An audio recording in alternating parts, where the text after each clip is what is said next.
Willow Lou, the young lady of the Lou family, and I grew up together as childhood sweethearts. Our two families had even arranged a child betrothal, agreeing that we would marry once we came of age. But who would have expected that at the engagement banquet, the Lou family's nanny suddenly snatched the bride price list, shoved a frail-looking girl in front of us, and burst into a wild laugh. My daughter is marrying the young master of the Wong family. All these betrothal gifts belong to me.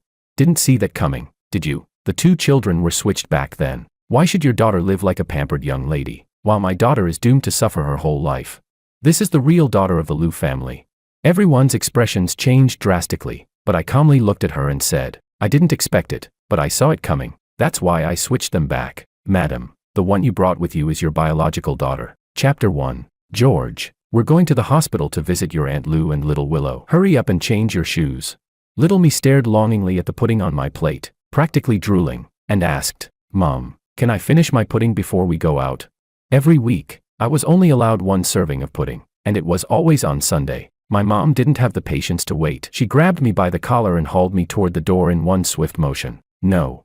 Your Aunt Lou is alone in the hospital. What if that jerk shows up and upsets her?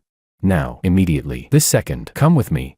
I let out an oh, slowly changed my shoes, climbed into the child's safety seat in the car, and felt full of curiosity about the Willow sis I had never met before. Mom, what is child betrothal? My mom shot me a glance and ignored me, so I turned to my dad. Dad, what is child betrothal? My dad was driving. He answered without hesitation, I don't know. I behaved myself after that. I pressed against the car window and looked outside, not noticing the quiet sigh of relief my parents let out. As soon as we entered Aunt Lou's hospital room, my mom hurried straight to the crib. I followed right behind her. Inside was a very, very tiny baby, sleeping with her eyes closed. She was so pale and soft, prettier than my pudding. I wanted her to open her eyes and look at me, so I deliberately breathed louder, pretending it took no effort at all. She didn't open her eyes. Dragging my heavy steps, I followed my parents and greeted Aunt Lou. Hello, Aunt Lou. While my parents were talking with Aunt Lou, I sneaked back to the crib. I carefully wiped my hands and gently poked her cheek, softer than pudding. Standing on my tiptoes, I cautiously placed a piece of chocolate beside her hand. I didn't know why, but the chocolate melted. Brown stains spread across her pink little outfit. I tried to wipe it off, but the harder I rubbed, the worse it got. Even the small blanket was smeared with chocolate. Like a thief, I quickly pulled my hand back and looked around, afraid someone had noticed. I was done for. My parents and Aunt Lou hadn't noticed me at all. I stayed there, nervously leaning against the crib, until my parents called me to go home. Even then, I was still anxious, terrified they would discover I'd done something bad. Aunt Lou deliberately asked me, George likes her that much. Do you want to live at Aunt Lou's place in the future? My home and Aunt Lou's home were neighbors. I nodded and said, I'll live at Aunt Lou's place in the future. Living at Aunt Lou's place, washing clothes for Willow. If you make a mistake, you have to find a way to make up for it. My mom shot me an annoyed look. George, why don't you just stay at the hospital tonight and keep Aunt Lou company? I thought about it and looked at my mom seriously. Then can I go home, eat my pudding, and come back? My mom laughed in exasperation. No. You being here is already causing Aunt Lou trouble. But after they get home, you can help take care of the baby. Reluctant and guilty, I took one last look at the sleeping baby in the crib. All right then, I'll come see Willow tomorrow. When I got home, I'd find my clothes and give them to her as compensation. Before leaving the hospital room, I saw Aunt Lou had already closed her eyes, as if she were asleep. At the corner of the hallway, my mom looked at me suspiciously. Why are you being so well behaved today? Did you get into trouble? Her voice rose. School starts tomorrow, didn't you finish your homework? Guilty. I stiffened my neck and shouted back. I finished it. Mom, I forgot something in Aunt Lou's room. I need to go back and get it. If you make a mistake, you have to admit it. I needed to go back and apologize to Aunt Lou. My mom was staring in one direction when she suddenly spoke. Diego, I saw Helen's ex-husband. Come with me and see what he's up to. George, stay by Aunt Lou's side and behave. Your dad and I will come pick you up later. Just sit quietly. Don't disturb Aunt Lou while she's sleeping. She wanted to see what that jerk was doing at the hospital. Before I could finish speaking, my mom had already dragged my dad away in a rush. I had no choice but to head back on my own, only to see a woman holding a child come out of Aunt Lou's room. Chapter 2. I remembered it very clearly. There had only been Aunt Lou and little Willow in the hospital room. I widened my eyes and didn't dare blink, watching as that woman carried a child into the next room and then came back out. Oh no. Willow had been stolen. There was a thief. I rushed back into the room, only to see a baby lying in the crib. I couldn't tell babies apart by their faces, but I recognized the pink little outfit I had stained. Aunt Lou was still asleep. I tugged hard at the baby's clothes. Nothing. Only the pink blanket still had a smear of chocolate sauce on it. The pink outfit itself was completely clean. I was so angry I felt like I was about to explode. Whose kid was this? I didn't want to trade for them. I glanced at the sleeping Aunt Lou, then remembered my mom's warning. Pacing anxiously in place, I clenched my teeth and made a decision. I was going to switch Willow back. No hesitation, I copied the way my mom held a baby, climbed onto the sofa, and picked up the baby whose family I didn't even know. Stumbling, I ran out. I crashed open the door to the next hospital room and headed straight for the crib. Sure enough, inside was the pink outfit stained with chocolate sauce. She was lying wrapped in a blue blanket. I hurriedly swapped the two babies, wrapped the real Willow in the chocolate-stained blanket, and rushed back. After scrambling all the way, I finally put her back where she belonged. I was drenched in sweat, holding onto the crib and panting, and even then, she still didn't open her eyes to look at me. I muttered softly, "If I hadn't switched you back, you'd have grown up in someone else's family." I didn't like staying in other people's homes, and I didn't want Willow to stay in someone else's home either. I stared at her wrinkled, dirty clothes, feeling worried. "George, why are you back again?" I heard Aunt Lou's gentle voice and looked at her pitifully. "I'm sorry, Aunt Lou. I got Willow's clothes dirty. I wanted to give her chocolate, but it melted and stained her clothes and her blanket. I'm sorry." I pointed at the brown stain, but a tiny hand gently curled around my finger. I thought Aunt Lou would grab my ear like my mom always did, but instead she just chuckled softly. "It's okay. Willow really likes George." I rushed up to Aunt Lou. "Really? It's really okay. I can wash Willow's clothes clean."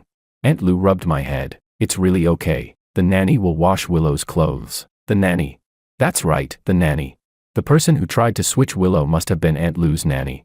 I was just about to tell Aunt Lou that her nanny was a bad person when my mom barged in aggressively, muttering, "That bastard Martin, sneaking around like a creep. I don't know what he was up to." I yelled at him, and he didn't even argue back, like he was waiting for someone. Then he saw someone and started laughing like a lunatic. Just thinking about Helen Lou's ex-husband filled my mom with anger. Helen Lou looked at her furious friend and said calmly, "Why get angry over him? He left the marriage with nothing. There's no need to waste your anger on someone like that." She got out of bed and teased the baby in the crib while speaking. "From now on, all my assets belong to Willow." When they divorced, the property had been difficult to divide, so they decided to transfer everything into the child's name. They would give it to her once she became an adult. I tilted my head, not understanding what the adults were talking about. I just stared in amazement at the baby who suddenly opened her eyes. Her eyes were prettier than my glass marbles. That nanny must have thought Willow was really pretty and wanted to swap her with Aunt Lou's baby. Heh, good thing I secretly switched her back. Chapter 3. In the blink of an eye, 10 years passed. I often went next door to Aunt Lou's house to help take care of Willow. That day was Willow's 10th birthday party. We celebrated for her at a hotel in the city center. 10-year-old Willow was wearing a white princess dress. Her delicate braided hair was topped with a small diamond crown, making her look like a princess straight out of a fairy tale. Willow and I were sitting in the dressing room waiting for the adults when the first person to arrive was her family's nanny. I watched the nanny, who frequently beat her own child, with clear vigilance. "Ms. Lin, what are you here for?" I had once seen Ms. Lin secretly hitting her daughter in the kitchen. After I told the adults, she claimed she was disciplining her own child and, right in front of the 5 of us, hit her daughter even harder. After that, I pretended not to see it anymore. After all, as she said, she was beating her own child. Ms. Lin put on a flattering smile and said to me, "Young Master George, I brought a birthday gift for the young lady." She took out an exquisite gift box, opened it, and handed it to Willow, who was sitting beside me. "Willow, this is a 10th birthday gift I prepared for you. See if you like it." Inside the box was a music box, with a ballerina figurine spinning in the center. It was beautiful and harmless. I finally let out a breath and relaxed back into my chair. Willow accepted it happily. "Thank you, Ms. Lin. I really like this gift." The accident came without warning. Smack. No one expected Maria, standing behind Ms. Lin, to suddenly knock the gift out of Willow's hands. Her eyes were red as she screamed sharply, "That's mine." "Mom, didn't you say you'd buy me a music box if I got first place? Why did it turn into Willow's birthday gift?" She looked around at the mountain of birthday presents piled behind Willow, and finally tears streamed down her face. "Today is my birthday too. Willow already has everything. Why does she have to take away the only gift I had?" "Mom, who is your real daughter?" "Exactly."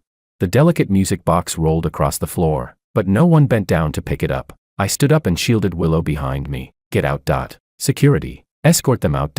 MS Lynn. Our Willow cannot accept your gift. You'd better take it back to your daughter. Willow had been very well protected growing up. She tugged helplessly at my shirt sleeve. Brother George, she must have suffered a lot, right?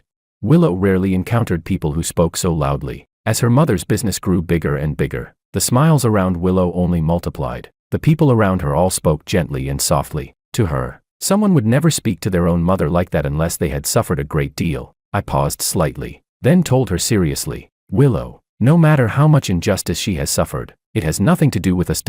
As I grew older, I gradually came to understand what had happened back then. MS Lynn hadn't tried to switch the babies because Willow was pretty. She wanted her own daughter to replace Willow. I had once secretly arranged a DNA test for Willow Lou and Aunt Lou. I was absolutely certain that the Willow who grew up by our side was the real Willow. As for MS Lynn, how she treated her own child was her own business. I never told my parents about what happened back then. As long as Willow was safe, a mere nanny couldn't cause any real trouble. Her malicious intentions would only end up hurting herself. Smack. Maria Lynn, take a good look at yourself. Do you really think you're worthy of using something I bought? This is the fate you were born with. How could you ever compare to Willow? A loud slap landed on the frail girl beside her. MS Lynn struck her hard. I frowned at the scene and said coldly, MS Lynn, if you want to discipline your daughter, do it at home. Putting on a show like this in front of us made it look as if we were the ones bullying them. MS Lynn, who had been domineering toward her own daughter just moments ago, immediately turned to us with a placating smile. I'm so sorry, we've disturbed Willow's birthday party. Young Master George, we'll leave right away. She bent down with visible distress, picked up the music box that had fallen to the floor, and held it out to Willow with both hands, pleading, Willow, I picked this especially for you. Don't listen to Maria's nonsense. This was something she had especially picked out for her own biological daughter. It had cost her an entire month's salary. Maria, who had just been slapped hard, only stood there in silence, watching everything unfold. I felt a twinge of pity. Willow doesn't lack these things. MS Lynn, take your daughter and leave. Willow wasn't at fault. Maria wasn't at fault either. The ones at fault were the adults hiding selfishness and malice in their hearts. Willow casually picked up a small cake from the pile and handed it to Maria. It's your birthday too. Here, you can have this. Her mother's friends had brought her many gifts and cakes. Maria's face flushed red. She looked into Willow's clear, untainted eyes and felt even worse than before. I don't want your cake. She wasn't a beggar. Smack. Another heavy slap landed on her back. MS Lynn snatched the cake Willow had personally handed over. The smile on her face was brighter than the one she wore on payday each month. Thank you, Willow. Maria, how did I ever raise such an ungrateful little wretch like you? Hurry up and thank Willow. I reminded her calmly. MS Lynn, no matter what, Maria is still your daughter. MS Lynn waved it off indifferently. My daughter is here. My daughter is, yes. They were all Martin's daughters. Why should her daughter have to suffer? Her biological daughter was living as a young lady in the Lou family. I said nothing more and gestured for the security guards to escort them out. Willow's birthday party could not be ruined by them. Before leaving, I caught sight of Maria's gaze, filled with hatred, fixed squarely on me. The one who treated her badly was clearly her mother. So why did she hate me? Chapter 4. Before Willow's college entrance exam, I rushed back from overseas. That day, my mom grabbed my ear and lectured me earnestly. Willow has been coming home very late these past few days. Today, go follow her and see whether she's run into any kind of danger. I was distracted, thinking that it had been a long time since we'd seen each other, and wondering whether Willow would miss me. George, are you even listening to me?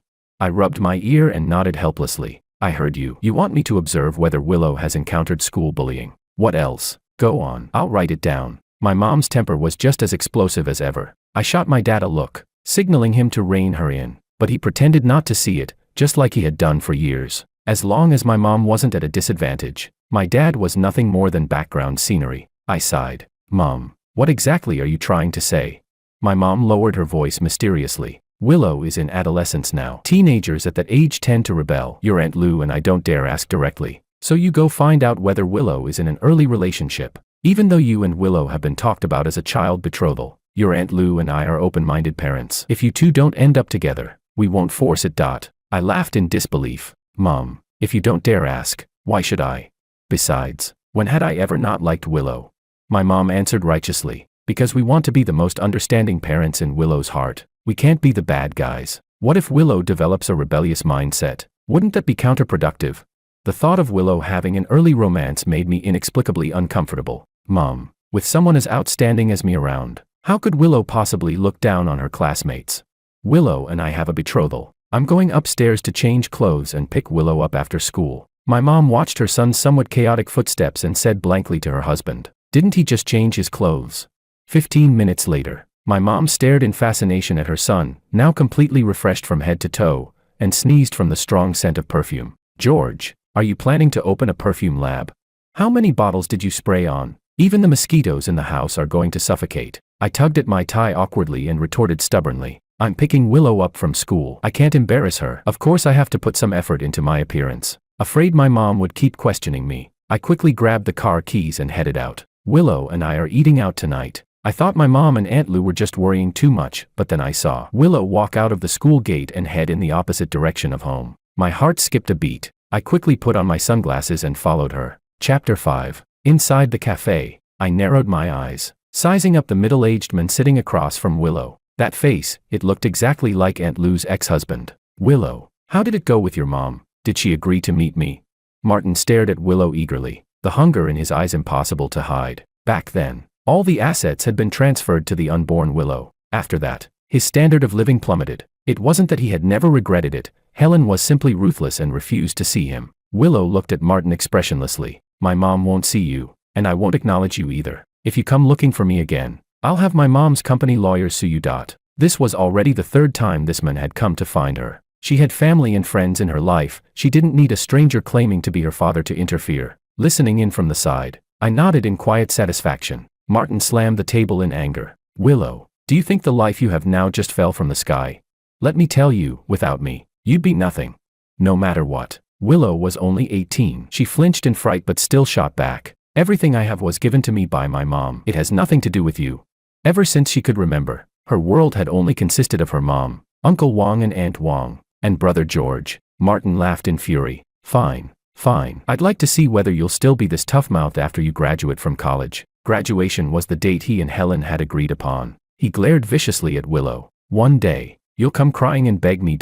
But even so, compared to Maria, Willow, also his daughter, was thousands of times better." I couldn't take it anymore. I took off my sunglasses and hurled them at Martin's head. "Who are you threatening? Do you think the Wong family's and the Liu family's legal teams are just for show?" Thinking of a partnership we were currently negotiating, I added coldly, "Mr. Martin, the Orange Group will no longer consider cooperating with your company." While studying abroad, I had co-founded a company with my senior from the lab. From startup to public listing, it had cost me endless effort. That was why I hadn't returned home for nearly 2 years. Willow looked at me in delight. All fear vanished from her eyes. "George, I missed you so much." The last time she'd seen George was during the New Year, when they had gone abroad together to visit him. I placed myself in front of Willow, just like I had years ago, and looked at Martin with contempt. "Get lost. A piece of trash." I had always thought that back then, the nanny had tried to switch Willow with her own child purely out of selfish motives. Now it seemed there was more to it. Aunt Lou's ex-husband had likely been involved as well. Even a tiger doesn't eat its own cubs, he was nothing but a beast. I looked at Willow with concern and said gently, "Don't be afraid, let's go home." Willow nodded hard. I rushed Willow back home in a flurry. By coincidence, Aunt Lou was there. She looked at us in surprise. "George, didn't you say you and Willow were eating out today? Why are you back so early?" Normally, it was always others trying to please Willow. She never needed to complain to anyone. But I was different. I had mastered the art of turning the tables since childhood. "Aunt Lou." Martin went to harass Willow. He said he wanted Willow to tell you that she wanted to live with her dad, and that he wanted Willow to force you to remarry him. Thinking about Martin and Maria's relationship, I tapped the table lightly, choosing my words carefully. Ever since Willow's 10th birthday party, every time he saw Maria, her face had been gloomy. She was innocent, but Willow was even more innocent. I had vaguely guessed Martin's and Ms. Lin's scheme, a baby-switching conspiracy, only it had been accidentally exposed by me. Thinking of this, I looked at Willow's innocent face, and a chill crept up my spine. If I hadn't spilled that chocolate on Willow back then, they would now be showering kindness on a complete imposter. Helen's expression changed abruptly. She grabbed her daughter and examined her from head to toe, her gaze as penetrating as an X-ray. "Willow, as long as you're safe, Mom will make sure justice is served for you." Being cared for by her mother, even though she hadn't actually suffered any real harm, Willow's eyes still reddened. "Mom," he said, "if I don't do what he tells me, you won't want me anymore. He also said you'd regret it." Helen was usually emotionally steady, But this time she was so angry that her whole body trembled. For the first time since the divorce, she dialed that number. Martin, are you even human? What kind of man threatens a child? If you've got the guts, come at me. If you dare interfere with Willow's college entrance exam, don't blame me for going down with you. There were only a few days left before Willow's exam. At such a critical moment, Martin coming to find Willow could only mean bad intentions. Even if her daughter failed the exam, Helen had the means to send her abroad, but she didn't want her daughter's hard work to go to waste. On the phone, Martin didn't even bother pretending anymore. Every word dripped with the smug arrogance of a petty villain. Helen, I want your daughter to miss her college entrance exam. I told you, you'll regret it. Helen shot back coldly. Martin, all you're good at is threatening a child. After all these years, you're still as pathetic and useless as ever. You will never get the chance to see my daughter. She hung up angrily. Willow, I'll stay home with you these next few days. Willow was an art student. Her dream was to become a free-spirited, passionate painter. I liked the brightness and vitality in Willow's paintings. They were full of life and infectious energy. Ms. Lynn, who had somehow come to eavesdrop, looked at Willow with what seemed like concern. Gritting her teeth, she said, Willow works so hard, how could she possibly skip the college entrance exam? She's not like Maria, lazy and slippery. Studying is useless for her anyway. Once she turns 18, I'll make her go work. If you don't study, what future do you have? Helen was so strong-willed, if she ever found out that her biological daughter hadn't even taken the exam, she'd only cherish her Willow even more. Her Willow was the truly outstanding one. What right did Maria have to enjoy all this?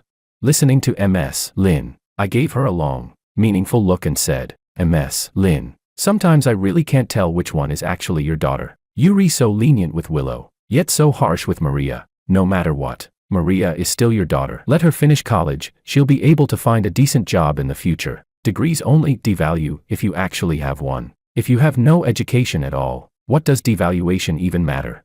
Ms. Lynn didn't care, her words filled with disdain for her own daughter. I've raised her this big, that's already more than enough kindness. If it weren't for taking care of her biological daughter, she would have left Helen's side long ago instead of staying on as a nanny. If Maria were even half as outstanding and sensible as Willow, would I have sent her out to work so early? As if Helen's daughter could only ever be trampled under her daughter's feet. So what if Helen was rich? In the end, wouldn't it all belong to her anyway? She turned to see Maria returning home on her own after school, and her expression darkened instantly. Where did you run off to fool around? Willow's been home ages ago. What were you wandering around outside for? Maria, let me tell you, if you mess around out there, don't you dare call me your mother. This Maria was different from the last time I'd seen her. There was no longer any light of resistance in her eyes. She simply glanced at Ms. Lynn calmly. Are you done talking?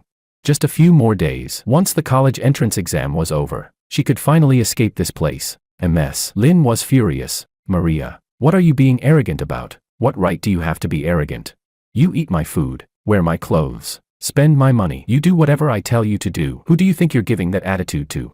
Ms. Lynn grabbed Maria by the ear, cursing nonstop as she dragged her back to the servants' quarters. I let out a sigh, unsure how to even judge it all. You reap what you sow. Chapter 6. During Willow's college entrance exam, the four of us kept strict watch, afraid that anything might go wrong. For the final English exam, we waited anxiously, and with nothing else to do, outside the exam hall. Suddenly, a frantic girl came running out, screaming. She tried to force her way into the exam hall, only to be restrained by two security guards working together. Please, let me go in. I wasn't late on purpose. My mom locked me at home. I ran all the way here.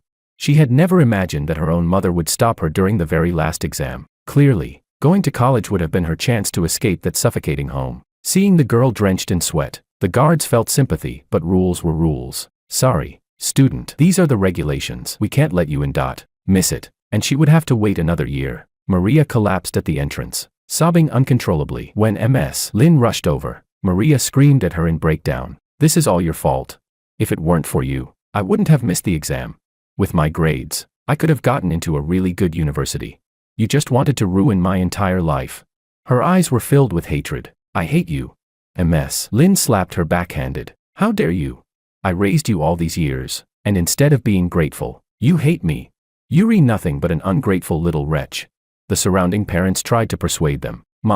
Sigh, what's done is done. The child can just repeat a year. There's no such thing as overnight hatred between mother and daughter. You shouldn't hit your child. At this age, kids are grown, they can understand if you talk to them properly. Child, no matter what, this is still your mom. Talk it out. Talk it out. Whether it was my parents or Aunt Lou, all of them frowned as they watched. My mom said tactfully, "This Ms. Lynn has become more and more unreliable over the years. She treats Willow with such care. How could she treat her own daughter like this?" Aunt Lou rubbed her temples with a headache. The first time she hit her daughter, I warned her. Instead, she escalated and beat her even harder in secret. It's not that I didn't consider firing her, but she was truly devoted to Willow, doing everything herself. We tried several other nannies afterward, but none of them were as attentive as she was. She treated Willow like her own biological daughter, so I kept raising her salary. She finally let out a breath, as if relieved. Now that Willow is going to college, I finally have a reason to dismiss her. If Ms. Lynn's behavior hadn't become so disturbing, she wouldn't have fired her. After living together for 20 years, they were almost like family. Perhaps because we were standing too close, Maria noticed us. She rushed at me like a madwoman. "It's all your fault. If it weren't for you, Willow would just be a naive little girl. She wouldn't be so outstanding, and my mom wouldn't keep comparing us." I found her unreasonable. Willow was outstanding because she was outstanding by nature. The daughter of Aunt Lou, how could she possibly be inferior? I looked at her coldly. "Your misfortune comes from your mother. What does it have to do with me?" This inability to tell right from wrong, on that point. You're exactly like your mother. Weren't they the same? All these years, she hadn't even realized that the child she raised by her side was her own biological daughter. Of course, I wasn't exactly a good person either. She didn't say it, and I pretended not to know. If she hadn't committed wrongdoing, there wouldn't have been retribution later. Everything was of their own making. Chapter 7. The day Willow's college acceptance letter arrived happened to be her 19th birthday, and also our engagement banquet. We celebrated at a hotel in the city center. Aunt Lou announced on the spot the list of assets Willow would inherit. My parents, afraid of falling behind, looked as if they were determined to give Willow every good thing they had accumulated over the years. Commercial properties, luxury cars, jewelry and designer bags, gold, stocks. The bride price list stretched on endlessly. The audience below burst into astonishment and congratulations. I looked at Willow, radiant and beautiful today, my eyes full of love. This was my fiancée. My fiancée whom I had raised since childhood. Thinking about the days I would spend with Willow in the future made joy bubble up in my heart. Even my business partners said they had never seen me smile so much. I replied proudly, "This is my fiancée whom I've raised since childhood." From the age of 5 to 24, Willow had always been present in my life. She was my best friend and my lover. Surrounded by waves of blessings, I wrapped an arm around Willow and, together with her, looked at our parents on stage with tears glistening in their eyes. Then, disaster struck. Ms. Lynn appeared out of nowhere. She rushed onto the stage and snatched the gift list from my mother's hands. I've finally waited for this day. "Helen, I may be a nanny, but my daughter is inheriting your assets and even marrying into the Wong family. All these bride gifts are mine." "You never expected it, did you?" The two babies were switched back then. "Why should your daughter be a pampered young lady while my daughter has to suffer through her whole life?" Ms. Lynn looked deranged as she shoved the frail girl behind her toward Aunt Lou. "This is the real daughter of the Lou family. Your daughter didn't even take the college entrance exam. She can only go work in a factory. And my Willow has a bright future ahead of her." The entire hall erupted in chaos, especially my parents and Aunt Lou, clearly recalling how Ms. Lynn had treated Maria all these years. Their faces turned deathly pale, panic impossible to conceal. Whispers spread everywhere. Appraising gazes fell on Willow and Maria, as if trying to tell them apart by their looks. I squeezed Willow Lou's fingers reassuringly and said softly, "Don't be afraid. You are Aunt Lou's daughter. I've already done a paternity test." Even with my reassurance, Willow was still somewhat at a loss. She opened her mouth as if to say something, but in the end said nothing, quietly following behind me. Holding her hand, I walked calmly toward our parents. Chapter 8. Helen was so furious that her chest ached. She took a deep breath before speaking. "Ms. Lynn, this joke isn't funny. Willow is my daughter. She has nothing to do with you. The daughter she had raised with her own hands since childhood. How could she possibly not be hers? She had only this one daughter, no matter what." Helen could not accept it. Seeing the usually proud Helen on the verge of collapse, the smile on Ms. Lynn's face grew even wider. She deliberately provoked her. "Oh, aren't you, Helen, always so detached and aloof? Why can't you accept that the daughter you raised isn't yours? But it doesn't matter. In the end, they're all Martin's children anyway. Helen, if you hadn't insisted on divorcing Martin back then, how would my daughter ever have had the chance to become the young lady of the Lou family? This is all your fault. No matter how outstanding you are. So what? In the end, you just made a wedding dress for me."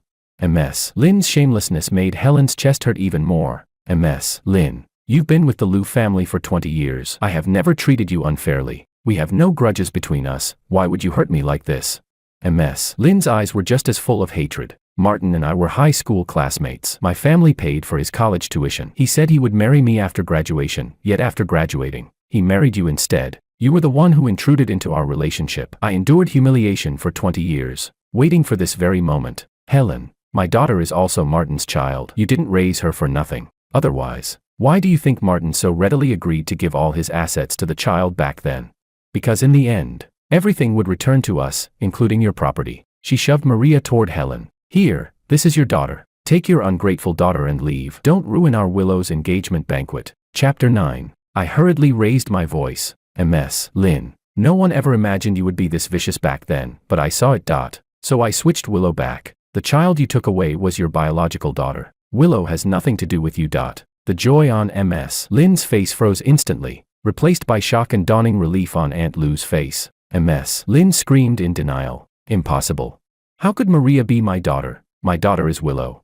I looked at her calmly. I've done a DNA test. Willow is Aunt Lou's daughter, and Maria is indeed your biological daughter. Ms. Lynn, from beginning to end, your daughter has always been by your side. What I hadn't expected was that the one who couldn't accept this truth the most wasn't Ms. Lynn, but Maria. Instead of directing her anger at her mother, she lashed out at me. It's all your fault. George, why are you so cruel? If you saw my mom switching the babies back then, why didn't you say anything? Why did you switch them back? Her voice broke as tears streamed down her face. George, you're the person I hate the most. You only needed to say one sentence, and my fate would have been completely different. Why are you so cold-hearted? Looking at the girl collapsing in front of me, all I felt was relief. Thankfully. Why should I have said anything? If your mother hadn't harbored selfish intentions, none of this would have happened. And what if they had tried to hurt Willow? Maria burst into bitter laughter, filled with mockery. She has everything. Why does Willow even have to take away the tiny bit of maternal love I had? Haha. I always thought I wasn't good enough. Turns out everything was wrong from the very beginning. Ms. Lynn finally snapped back to reality. There was no remorse in her eyes, only rage as she clawed at Martin. Didn't you say it was foolproof? When Helen gave birth, didn't you deliberately lure everyone away? How could a child still switch our daughter back? Martin fought back furiously. You idiot. Was it because you were stupid? You couldn't even recognize your own daughter. The scene descended into chaos. In the end, Martin's face was covered in scratches. Ms. Lynn cried and laughed hysterically, showing kindness toward Maria for the first time. Maria, I did all this for you. Maria's face was empty, devoid of any vitality a girl her age should have had. For me? Haha. You ruined my entire life, and you say it was for me. You did it for yourself. I won't forgive you, and I won't come back. Perfect timing. You never wanted me to go to college anyway. I'll just go work in another city. Ms. Lynn clutched her tightly, refusing to let go. Mom did everything for you. Wrong. Everything was wrong. She had never imagined that the child she raised by her side was her own biological daughter. I glanced at my shaken but unharmed parents and Aunt Lou, then at Ms. Lynn and Martin still fighting each other, and gestured for security to escort the three of them out. Raising my glass to the room, I said, apologies for disturbing everyone's evening. Let's continue. My engagement banquet with Willow was also a battlefield of prestige and profit between two companies. Order was restored, as if the chaos from before had never existed. But everyone knew, the Lou family's retaliation had only just begun. Chapter 10. On the night the banquet ended, Aunt Lou launched a ruthless counterattack against Martin's company, snatching his business with a fight-to-the-death ferocity. Before long, I heard the news that Martin had gone bankrupt. As for Ms. Lynn, under the overwhelming shock, she completely lost her sanity. She spent her days muttering that her daughter was a wealthy young lady, and was mercilessly sent to a psychiatric hospital by Maria herself. When I heard this, I couldn't help but pull Willow tightly into my arms. She looked at me in confusion. George, what's wrong? I shook my head. Nothing. I'm just very glad. Glad that I didn't run away from my mistake back then. Glad that the one who grew up by our side was always you. Mistakes can eventually be corrected, but harm can never be erased. If, back then, I had seen Maria's clean clothes and chosen to go along with the lie, I would probably have regretted it for the rest of my life. If Ms. Lynn hadn't resorted to crooked schemes and had simply raised her daughter properly, her later years would not have fallen into such ruin. In life, all one can truly ask for is a clear conscience.